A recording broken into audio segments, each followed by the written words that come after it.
হে WhatsApp guys, কেমন আছো সবাই? আশা করি সবাই খুব ভালো আছো। র্যান্ডম ভিডিও চ্যানেলে বেশ কিছুদিন হয়ে গিয়েছে আমরা হরর সিনেমা দেখি না। তোমরা অনেকেই কমেন্ট করছিলে ভাই একটা হরর সিনেমা আনেন। তো এর জন্য আমরা একটা ইন্দোনেশিয়ান হরর সিনেমা এনেছি, যে সিনেমাটির নাম হচ্ছে the queen of black magic. আর এই সিনেমাটি রিলিজ পেয়েছিল 2019 সালে এবং এটার IMDb রেট হচ্ছে 10-এর 6.5। আর সিনেমাটি নির্মাণে ব্যয় হয়েছিল $6,23,000 বা বাংলাদেশি টাকায় 7 কোটি টাকার উপরে, কিন্তু বক্স অফিসে আয় করেছিল বাংলাদেশে প্রায় 32 কোটি টাকা। তো বুঝতেই পারছো সিনেমাটি যথেষ্ট হিট হয়েছিল। তো যাই হোক, বাড়তি কোনো কথা না বলে সরাসরি আমরা মূল ভিডিওতে যাব। বাট ভিডিও শুরুর আগে যদি কোনো কমার্শিয়াল বিজ্ঞাপন থাকে তোমরা কাইন্ডলি বিজ্ঞাপনটা স্কিপ করে মূল ভিডিওতে চলে যাও। হ্যালো বন্ধুরা, আজ আমরা এমন একটি অ্যাপ সম্পর্কে তোমাদের বলতে চাই যে অ্যাপটির অফিসিয়াল পার্টনার হচ্ছে PSG।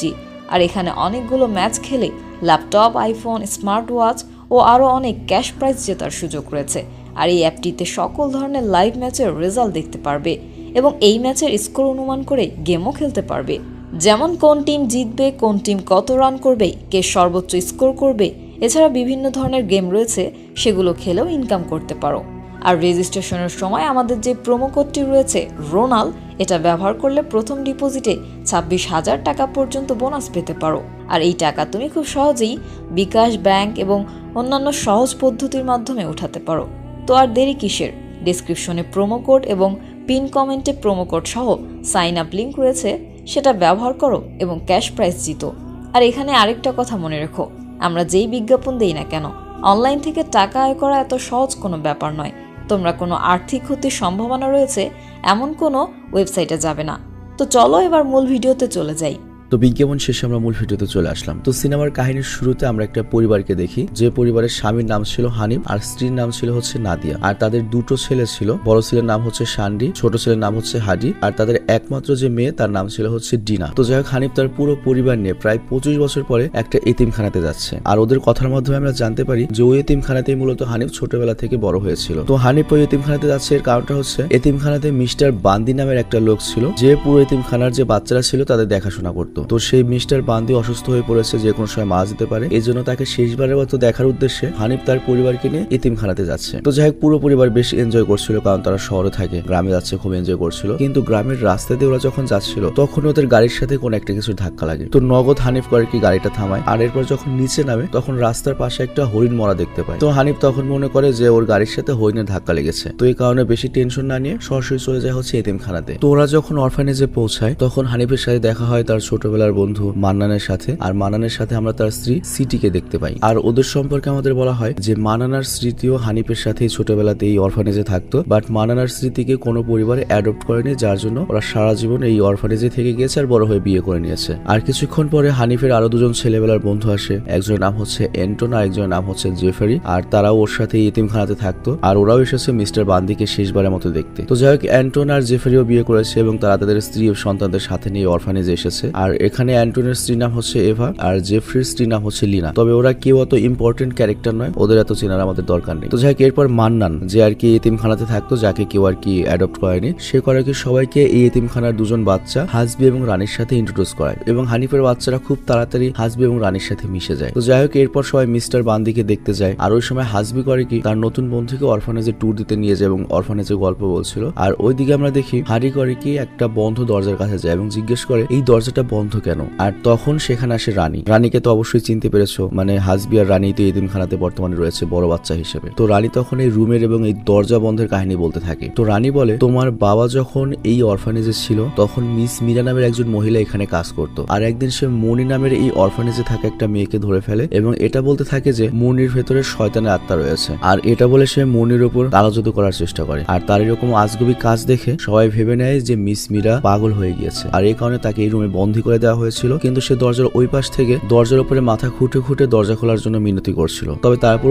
দরজা খোলা হয়নি। কিন্তু এরপর যখন দরজা খোলা হয় তখন দেখা যায় যে মিস মীরা দরজার উপরে বারবার মাথা খোঁটার কারণে মারা গিয়েছে। আর তারপর থেকে এই রুমটাকে আজীবনের জন্য বন্দী করে দেওয়া হয়েছে। তবে এখানে আরেকটা ভয়ঙ্কর ব্যাপার হচ্ছে সেই মুনি নামের মেয়েটি ওই রুমের ভেতরেই ছিল, কিন্তু তাকে এরপর আর কখনই পাওয়া যায়নি। তো যাই কিছুক্ষণ পরে আমরা দেখতে পাই সবাই একসাথে বসে পুরনো অ্যালবাম গুলো দেখছে এবং পুরনো দিনের কথা মনে করছে। আর ওই সময় তারা মিস মীরা এবং তার পাশে মনির একটা ছবি পায়। আর এটা যেটা দেখে হানিফ বলে মিস মীরা পাগল হওয়ার কারণে তাকে একটা রুমের ভেতর বন্দী করে দেওয়া হয়েছিল, কিন্তু সেখানেই সে জীবন দিয়ে দিয়েছিল। আর ওই দিনের পর থেকে মুন্নিকেও আর কখনো পাওয়া যায়নি, আর মুন্নি বেশিরভাগ টাইম মিস মীরার সাথেই কাটাতো। তো এই জন্য ওই সময় এরকমও কথা উঠেছিল যে হয়তো মিস মীরা আগে মুন্নিকে মেরেছে, তারপর হয়তো সে মারা গিয়েছে। আর এই কথার পরে হানিফ করে কি তার গাড়িতে কিছু আনতে যায়, কিন্তু সে তার গাড়ির সামনের ভাঙা অংশে মানে অ্যাক্সিডেন্টে যেখানে হরিণটা লেগেছিল ওখানে কাপড়ের টুকরা আটকে থাকতে দেখে। তো এটা দেখে তো হানিফের মাথায় একটা চক্কর দেয় যে আমি তাহলে কি অ্যাক্সিডেন্ট করলাম। তো অ্যাক্সিডেন্টের জায়গাটা চেক করার জন্য হানিফ করে কি জেফারিকে সাথে নিয়ে সেই জায়গাটাতে যায় যেখানে হরিণের সাথে অ্যাক্সিডেন্ট হয়েছিল। তো ওখানে যাওয়ার পরে হানিফ সেই হরিণটাকে দেখতে পায়, কিন্তু এরপরে যখন রাস্তার অপোজিট সাইডে যায় তখন একটা ছোট মেয়ে বাচ্চার লাশ দেখতে পায়। তো এটা দেখে হানিফ তো পুরো শকড হয়ে যায়, বুঝতে পারে কিছুক্ষণ আগে সে হরিণ নয় বরং এই বাচ্চাটাকে গাড়িতে উড়িয়ে দিয়েছে। হয়তো ব্যাপারটা এরকম, কিন্তু জেফারি বলে হয়তো এই বাচ্চাটা হরিণের পিছু করছিল, এ কারণে বাচ্চা এবং হরিণ দুটোই হয়তো তোর সামনে চলে এসেছিল,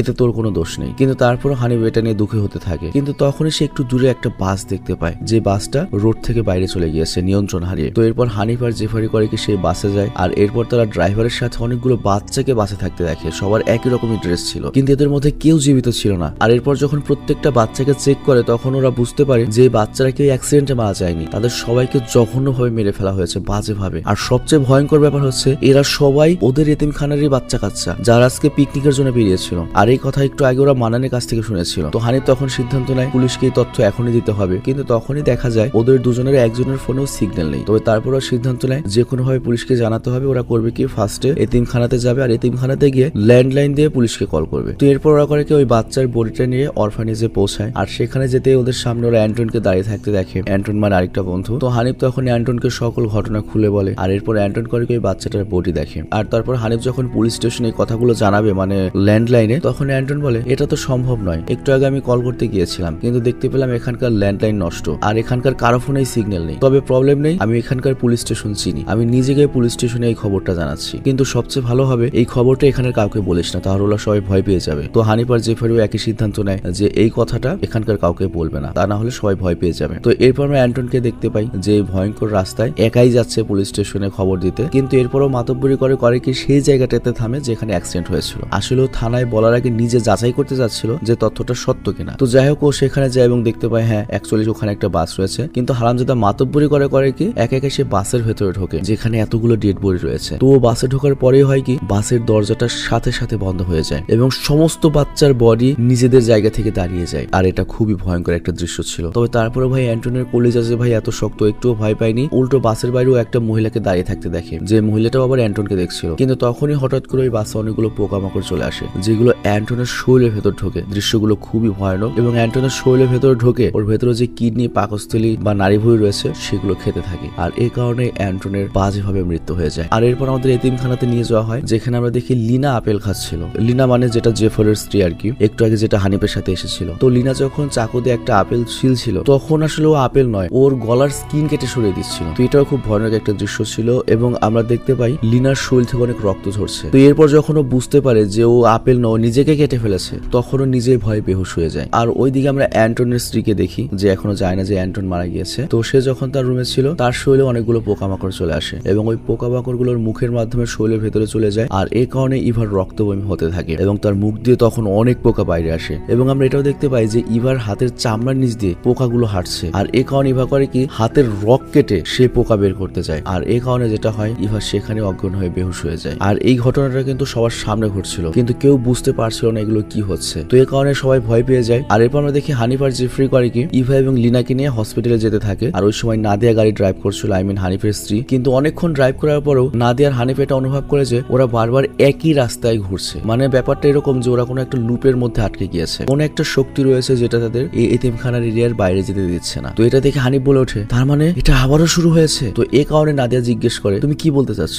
কি আবার শুরু হয়েছে? তো এরপর হানিফ বলা শুরু করে ছোটবেলাতে আমাদের এতিমখানাতে আগুন লেগেছিল, যেটার কারণে 3 জন মেয়ে পুড়ে মারাত্মকভাবে মারা যায়। আর এরপর আমরা জানতে পারি এসব মিস মীরার কালো জাদুর কারণে হয়েছিল এবং সে কালো জাদুতে সফল হওয়ার জন্য অ্যাজ এ স্যাক্রিফাইস 3টা মেয়েকে বলি দিয়েছিল। আর এই ঘটনা দেখে আমি, জেফরি আর অ্যান্টন এতিমখানা থেকে পালানোর সিদ্ধান্ত নিয়েছিলাম, কিন্তু আমরা যতই যাচ্ছিলাম বারবার ঘুরে ফিরে ওই এতিমখানাতে ফিরে আসছিলাম। আর এই ঘটনার পরে আমরা করি কি মিস্টার বান্দির সাথে মিলে মিস মীরাকে একটা রুমে বন্দী করে দেই আর সেখানেই তার জীবন চলে যায়। এমনকি এরপর আমরা আরেকটা কাজ করেছি যেটা আমরা কাউকে বলিনি, সেটা হচ্ছে মিস মীরা মারা যাওয়ার পরে তার ডেড বডিকে আমরা ওই রুমেই দাফন করে দিয়েছিলাম, যেটা আজ পর্যন্ত ওই রুমেই রয়েছে। আর এই কারণেই ওই রুমটা আজও বন্ধ। তো আমার কাছে মনে হচ্ছে মিস মীরার আত্মা হয়তো আবার ফিরে এসেছে। এসেছে, কারণ আমরা সবাই এক জায়গায় এসেছি এবং সেই আত্মা হয়তো আমাদের উপর প্রতিশোধ নেওয়ার চেষ্টা করছে। তো এই কথা শুনে নাদিয়া তো মনে করে মারাত্মক ভয় পেয়ে যায় যে তুই হানিফ মরলে মর, তুই অকাম করেছিস তুই মর, কিন্তু আমার বাচ্চা কাচ্চার কি হবে। তো এর জন্য করে কি তাড়াতাড়ি গাড়িটা অরফানেজের দিকে নিয়ে যেতে থাকে। এর কারণটা হচ্ছে বাচ্চারা তো এখনো ওই অরফানেজে বা এতিমখানাতেই রয়েছে। তো এরপর অরফানেজের ভেতরে আমরা দেখতে পাই হাসবিকে, এবং আমরা এখানে দেখি যে হাসবির বডি পুরো পোজেসড হয়ে গিয়েছে, আর এই কারণে সে নিজের মুখেই একটানা স্টাপলার লাগাচ্ছিল। আর এটা দেখতে অনেক ভয়ানক একটা ব্যাপার, দেখতেই পাচ্ছ। আর হাসবিকে তো তোমরা অবশ্যই চিনতে পেরেছো, হাসবি কিন্তু এতিমখানারই সন্তান। ওই হাসবি আর রানীকে যে দেখানো হলো তার মধ্যে ছেলেটা হচ্ছে হাসবি আর মেয়েটা রানী আর কি। তো যাই হোক, অন্যদিকে আমরা হাকিকে দেখতে পাই যে আর কি হানিফের মেজো ছেলে। তো যাই হোক, এরপর আমরা দেখি হাসবি করে কি পোজেসড হয়ে হাকিকে মানে হানিফের মেজো ছেলেকে বন্দুক দিয়ে গুলি করে ঘায়েল করে ফেলে। আর এরপর যখন নাদিয়া অরফানেজে পৌঁছায় তখন সে হাকিকে খুঁজেই পাচ্ছিল না। আর হাকিকে খুঁজতে খুঁজতে ওরা মিস্টার বান্দির বেডের নিচে একটা বক্স পায়, যেগুলোর মধ্যে অনেক ছবি ছিল। মিস্টার বান্দি এগুলো লুকিয়ে রেখেছিল। তো ওই ছবিগুলো হানিফকে দেওয়া হয়, আর হানিফ এটা দেখার পরে তো পুরো শকড হয়ে যায়। এবং এখানে সিনেমার আরেকটা বড় রহস্য বাইরে চলে আসে। আমরা জানতে পারি এই অরফানেজ বা এই এতিমখানার যে কেয়ারটেকার ছিলেন, যার নাম হচ্ছে মিস্টার বান্দি, যাকে আমরা ভালো মনে করছি, সে আসলে একটা বড় ধরনের এমসি ছিল। সে ছোট ছোট যে মেয়ে বাচ্চারা থাকতো ওদের নগ্ন করে ছবি তুলতেন এবং সেই সব ছবি নিজের কাছে রেখে দিতেন, এবং এর সাথে অবশ্যই তাদেরকে মলেস্ট করতেন। তো এই কথা সবার সামনে আসার পরে স্মৃতিও সবার সামনে একটা সত্য কথা বলে দেয়। স্মৃতি আর মান্নান ওরা আর কি অরফানেজে তো বড় হয়েছে। তো স্মৃতি বলে মিস্টার বান্দির সবসময় এই অরফানেজের যেসব মেয়েরা থাকতো তাদের উপর নোংরা নজর ছিল, আর ওই 3 জন মেয়েকেও মিস্টার বান্দি মেরেছিলেন, মিস মীরা নয়। এমনকি মিস বান্দিকে মেয়েরা এত ভয় পেত যে সে কারণে আমি নিজেও ছোটবেলাতে আমার মুখের উপর গরম পানি ঢেলে নিজের চেহারা নষ্ট করে ফেলেছিলাম, যাতে মিস বান্দি আমার চেহারা দেখে আমার কাছে আসতে না পারে। কিন্তু এই কথা যখন মিস মীরা জানতে পারে তখন সে কালো জাদু করে মিস বান্দিকে মারার চেষ্টা করেন, যাতে আমরা মেয়েরা সবাই ওর হাত থেকে মুক্তি পাই। কিন্তু মিস্টার বান্দি, সরি আমি 2-1 বার ভুলে মিস বান্দি বলে ফেলেছি। তো যাই হোক, কিন্তু মিস্টার বান্দি ছিল খুবই চালাক। সে চালাকি করে এমন একটা সিচুয়েশন ক্রিয়েট করেছে যে সবাই বিশ্বাস করেছে যে মিস মীরাই সেই 3 জন মেয়েকে বলি দিয়েছে তার কালো জাদুর জন্য। আর তারপর মিস মীরাকে তার রুমে বন্দী করে দেওয়া হয়, আর ওখানে সে তার জীবন নিয়ে নেয়। তো এই সবকিছু জানার পরে হানিফ আর জেফরি বুঝতে পারে যে ওরা ভুল মানুষের সঙ্গ দিয়েছিল, মানে মিস মীরাই ভালো ছিল, উল্টো মিস্টার বান্দি খারাপ ছিল। তবে এর চেয়ে শকিং ব্যাপার হচ্ছে হানিফ যখন জানতে পারে যে সেই ছবির ভেতরে মীরার হাতে যে ছোট একটা বাচ্চা ছিল, সেই বাচ্চাটাই ছিল মুরনি, আর মুরনির নামটা ওই ছবির পেছনে লেখা ছিল। মানে যে মেয়েটা ছোটবেলাতে গায়েব হয়ে গিয়েছিল আর খুঁজে পাওয়া যায়নি, মানে মিস মীরার রুমে ছিল ধারণা করা হতো, তো ওই মেয়েটা মূলত মিস মীরারই মেয়ে ছিল। তো মুরনি কি মারা গিয়েছে না অরফানেজ থেকে পালিয়ে গিয়েছে এটা আজ পর্যন্ত কেউ যায় না। কিন্তু তখন আমরা ফ্ল্যাশব্যাকে দেখতে পাই মিস্টার বান্দি যখন হানিফ, জেফরি আর অ্যান্টনকে মিস মীরার বডিকে দাফন করতে দিয়েছিল, মুরনি এই দৃশ্যটা দেখে ফেলে এবং সে তার মায়ের দাফন দেখে ভয়ে এই অরফানেজ ছেড়ে পালিয়ে গিয়েছিল। তো এই সত্যটা জানার পরে হানিফ তো পুরো রেগে যায় এবং নিজের হাতে এবার মিস্টার বান্দিকে মারার চেষ্টা করে, কিন্তু হানিফের স্ত্রী এতে বাধা দেয়, কারণ বুঝতেই পারছো হানিফ যদি এখন একটা মার্ডার করে ফেলে ওর সংসারে কি হবে। আর তখন আমরা দেখি যে বাচ্চাটার সাথে হানিফের গাড়ির অ্যাক্সিডেন্ট হয়েছিল সেই বাচ্চাটা দৌড়ে ঘরে চলে আসে। তো এখানে আমরা বুঝতে পারি ওই বাচ্চাটা মারা যায়নি, সে জাস্ট অ্যাক্সিডেন্টের কারণে বেহুশ হয়ে গিয়েছিল। তো এখানে আমরা জানতে পারি ওই বাচ্চাটার নাম হচ্ছে মুস্তিকা, অনেক সুন্দর একটা নাম, আর সে ওই বাসে সকলের সাথে পিকনিকে যাচ্ছিল। তো মুস্তিকা বলে সবাই যখন পিকনিকে যাচ্ছিল তখন আমার কানে হেডফোন ছিল, কিন্তু হঠাৎ করে বাসের ব্যালেন্স হারিয়ে যায় আর এর ফলে বাস রোড থেকে বাইরে চলে যায়, কিন্তু তখনও কেউ মারা যায়নি, সবাই ঠিকই ছিল। কিন্তু ওই মুহূর্তে বাসে একজন মহিলা আসে যে কোন একটা কিছু মন্ত্র পড়ছিল বা কোন একটা কিছু বলছিল,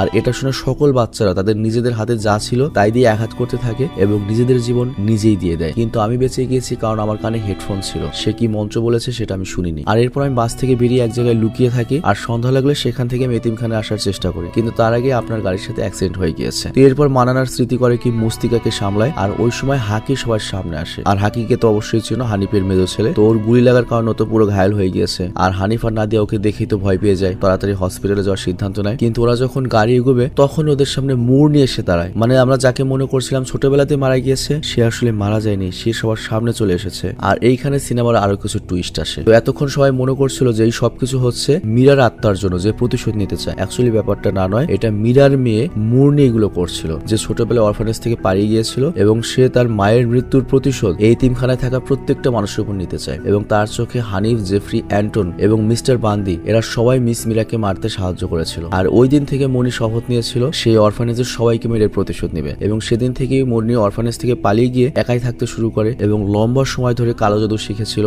এবং কালো জাদুতে সে মাস্টার হয়ে ওঠে। মানে বুঝতেই পারছো কেন সিনেমাটার নাম হচ্ছে the queen of black magic. তো এখানে একটা বিষয় উল্লেখ্য, মুরনির মা হয়তো মুরনির লেভেলের অত ভালো কালো জাদু পারতো না, কিন্তু তারপরে মুরনির মা তার কালো জাদু ভালো কাজে ব্যবহার করতে চেয়েছিলেন, কিন্তু মুরনি তার পুরো উল্টো কাজে ব্যবহার করছে। তো যাই হোক, মুরনি এখানে কালো জাদুর সাহায্যে হানিফের গলা চেপে ধরতে থাকে, কিন্তু তখনই নাদিয়া পেছন থেকে করে কি মুরনির উপর হামলা করতে যায়। বাট ওই মুহূর্তেই এই সিনেমার আরেকটা টুইস্ট আসে, আমরা দেখতে পাই নাদিয়াকে পেছনে থেকে রানী নামের ওই মেয়েটি, এতিমখানার ওই মেয়েটি রানী, সে পাথর মারে, আর এই কারণে নাদিয়া সেখানেই বেহুশ হয়ে যায়। তো এখানে আমরা জানতে পারি এই এতিমখানার যে দুটো ছেলে মেয়ের সাথে আমাদের পরিচয় করিয়ে দেওয়া হলো, মেয়েটার নাম হচ্ছে রানী। এই রানী মেয়েটা মুরনিরই মেয়ে, আর মুরনি মূলত 10 বছর আগে এই অরফানেজে রানীকে রেখে গিয়েছিল, যাতে এতিমখানাতে সবাই কবে আসবে সেই দিন এসে মুরনি প্রতিশোধ নিতে পারে। এবং মা মেয়ে অনেক আগে থেকে মিলে এই প্রতিশোধ নেওয়ার প্ল্যান বানিয়েছিল। তো যাই হোক, এরপর যখন নাদিয়ার চোখ খোলে সে চারিদিকে চিৎকার চেঁচামেচির আওয়াজ শুনতে পায়, আর এই শব্দটা আসছিল পাশের রুম থেকে। অ্যাকচুয়ালি হয়েছে কি, মুরনি সবাইকে ওখানে অনেক টর্চার করছিল, আর মুরনির টর্চারের সিস্টেমটা তো বুঝতেই পারছো। মুরনি কাউকে হাত দিয়ে মারবে না, সে কালো জাদুতে